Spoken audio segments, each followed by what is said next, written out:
Hi guys, my name is Diane and welcome to Didedi's Crafty Corner.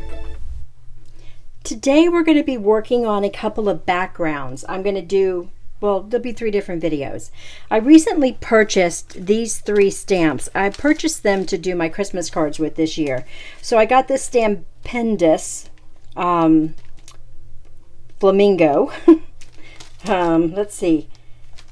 What's the flamingo called?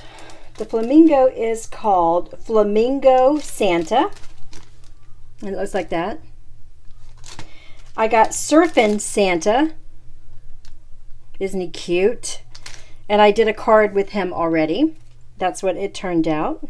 So for the card, I just did Copic coloring and a little stippling for the sand. But I'm going to be doing a full-on beach background behind him. And then there is this adorable little snowman, which, let's see what it is called. I don't have them in the right papers. So, it's called Snowman Smile. Isn't he super adorable? He's so chubby and cute. I love him. So, I'm going to be doing a background on these, as well as when I'm finished doing the background and coloring, I'm going to be doing some popping up of different elements. Like, for instance, his little hat will be popped up and his little arm with this present will be popped up. I'm not going to pop this arm up because of the tree, and I'm not going to worry about covering the tree because I'm going to be going over those baubles with stickles. Yeah, that's what it's called, stickles. So I thought for today we would just get started. I have cut out a mask already of the little leaf and the Santa. I just use regular copy paper for this, and on the back, as you can see, it's sticky. I use my Zig 2-way glue. I put a very thin layer on, and it will last me a couple of times actually of being a mask this way, and it doesn't stick to the paper. I've used so many different papers designed for this, and they stick to my final project at the end, and I end up ruining my project. So I'm sticking with this baby. It's never done me wrong. So we'll be using this. I'm going to cover the leaf and this little snowman, and then we're just going to get started. The colors that I'm choosing for the background are, this is what I'm thinking. I'm thinking I'm going to go super dark blue, which is going to be the chip sapphire. I'm going to kind of make it so everything in the background is dark, and then when we get down to this area, it's going to be white. I mean, I'm literally just going to leave it white. That's my idea, unless I hate it, and then we'll change it. But I'm going to start with the chip sapphire as my darkest blue up on the top. I'm going to work in a tiny bit of faded jeans, and then I'm going to end up with tumbled glass on the bottom, and then lighter tumbled glass, and then just white, kind of going in around like this, you know, going around this way. All right, and then I'm going to add some black soot. Either the distress or the regular. Sometimes I don't like the way the oxide looks, so I may use the regular distress ink. And so that's the idea. Let's get started. I feel like that might have been the longest intro ever, guys. I apologize. So I'm going to take my little mask and I'm just going to go ahead and put it on the image. Like I said, using the 2-way glue makes it super easy to get it on and get it off. At the end, I did have a little bit of a problem with that tiny little leaf getting it off, and that's just because I couldn't see it. I'm gonna be honest, I couldn't see it.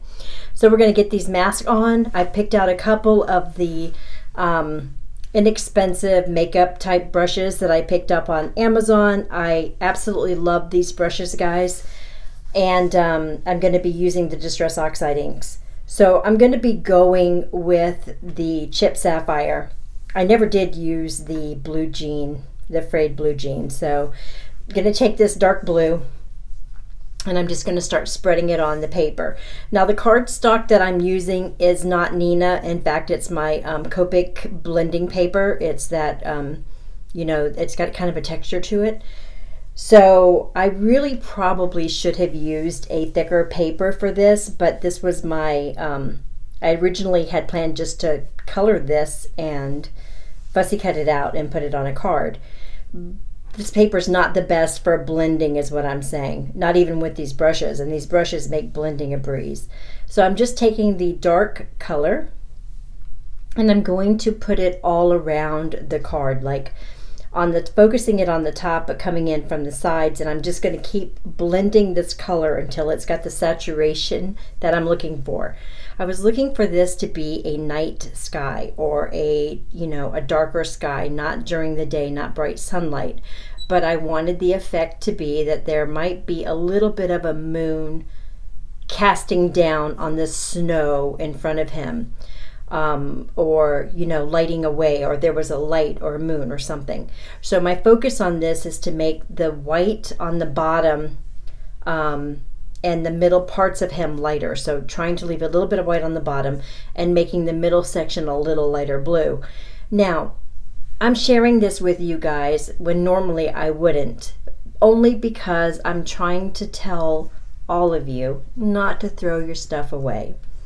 This card caused me problems from the very get-go. From the very beginning of this card, there were issues right and left. That didn't want to blend right? That was one issue. Right now you're going to see me putting the tumbled glass on here, and it looked green at one section, at one part. It's like, this is not right. This is not the right color. Wow. And that's when I realized, oh, this isn't even the right paper. And you may not be able to notice it, but from where I was sitting, I could see this had a green hue to it, and I knew it wasn't right.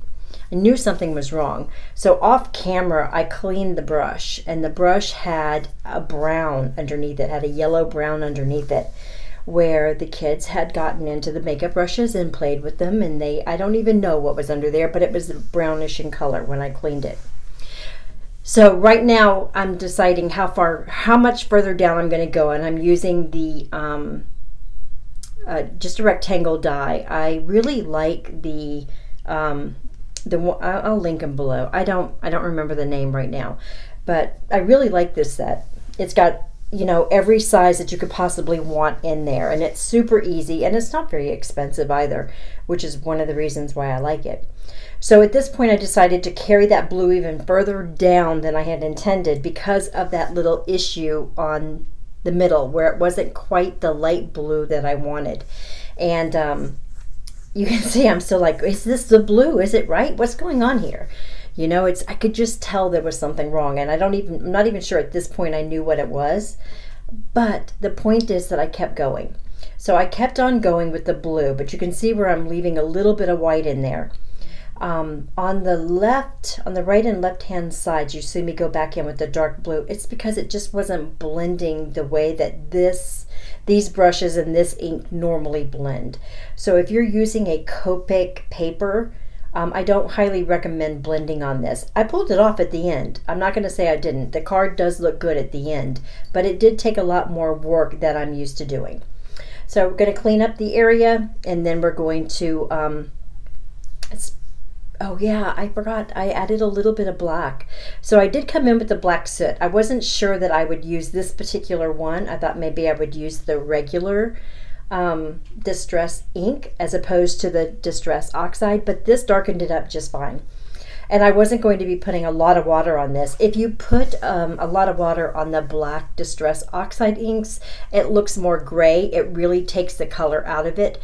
And as it turned out, by me cutting this out with an oval, yes I did, I didn't even see the black. So all of this, like I said, all of this was a complete, there really wasn't any reason for me to do it.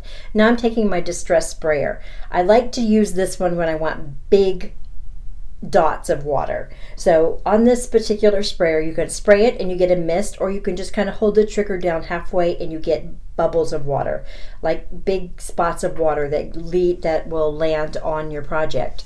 I wanted those bigger spots as well as a few little spots in there.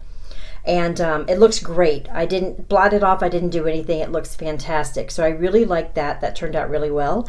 I'm using a little touch of acrylic paint with a little bit of water, and I'm just going to flick some smaller little stars onto the paper. You won't even be able to see them from this distance, but you'll be able to see them in the close-ups, I think. I just did a few little white stars, and I wanted it to be a little more opaque. I made it a little bit too watery, so I went ahead and added just a tiny bit more. I keep some acrylic paint, some liquid acrylic paint in my little spray bottle right there, I don't really spray it. I just keep it to have it handy when I need to grab something like this technique where I just need a little bit of acrylic paint. So I'm just flicking it onto the page, and I really, really did like the way it turned out. So now, as you can see, I've cut it out with ovals. I've already done the Copic coloring. I only used a couple of colors, red, green, gray, and black. But I did color the underneath sections even though you won't be seeing them.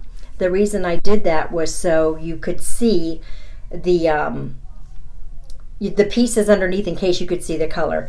I'm using a little bit of fun foam for the oval. I'm going to be using the white double-sided tape to pop everything up, and I'm just going to quickly go ahead and assemble this so you can see it. So I chose a piece of designer series paper of some sort that has stars, or designer paper.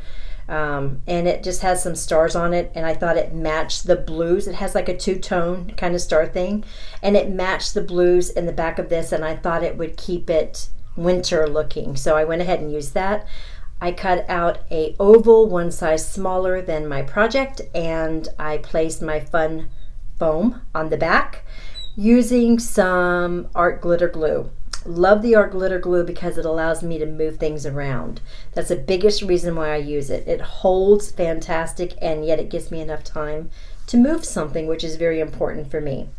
So I've attached it on there, and now I'm just going to take my little pieces, and one by one I'm going to add them to the project. I'm going to start with the hat and go on to his little arm, his other arm, and then I'm going to save that tiny little leaf for the very last because it was a booger. It was a booger for me to get into place. I'm not even going to lie. So I've got them all in place, and it looks so cute, doesn't it? It's so adorable. Now let me tell you the areas where this went wrong real quick before the end.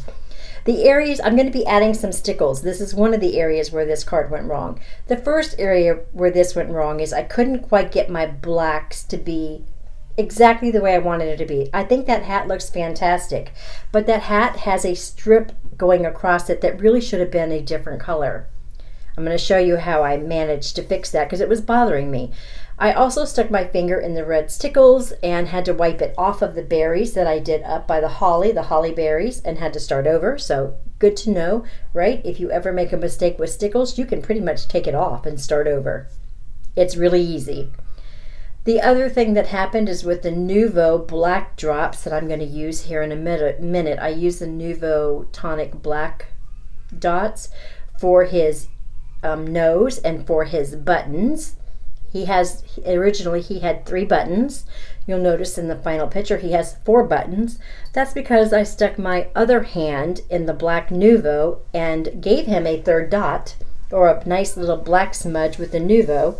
So he now has 4 buttons, where he only had 3 originally. But what I'm saying is that even though these mistakes happen, keep going. Just keep going. I really wanted to stop with this card with the background. I was like, it wasn't working for me. It really wasn't. It was a struggle to get it to look good on this particular paper. But in the end, I kept going, and look. It looks great. Here's the final pictures. I added some snow stickles to the bottom and around the brim of his hat, and I think it is super, super sweet. So don't give up on your projects, guys. I'll see you in the next video. Bye.